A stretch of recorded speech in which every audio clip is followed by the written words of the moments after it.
Which sentence has incorrect subject-verb agreement? As a quick review, in general, subject-verb agreement refers to when a verb receives an S or not. If the subject is I, you, we, or they, the verb does not receive an S.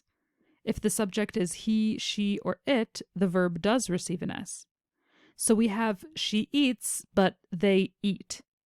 It sounds more complicated than it is, and most of the time you can get by with simply a good ear for what sounds right in English.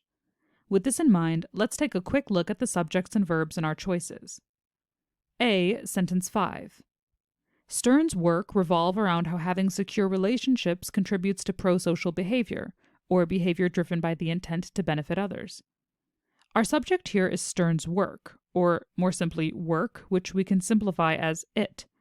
As we can see that it requires an S with its verb, and our verb, revolve, does not have an S, we can see that this sentence has incorrect subject-verb agreement.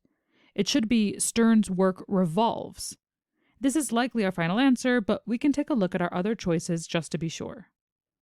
B. Sentence 6. She studies parent-child relationships, also known as attachment theory, which is the idea that all human beings have a fundamental need for connection, but we kind of vary in the ways that we make those connections, she said. Our subject here is she, and as we can see that this requires an S, and that our verb, studies, has an S, there's no problem with the subject-verb agreement here. However, there are other subject-verb pairs as well.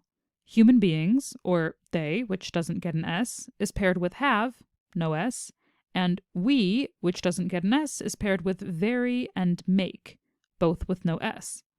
As there are no problems with the subject-verb pairings here, we can mark this choice as incorrect. C. Sentence 7.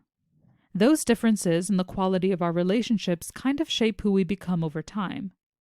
Here we have differences, or they, which doesn't get an S, paired with shape, no S.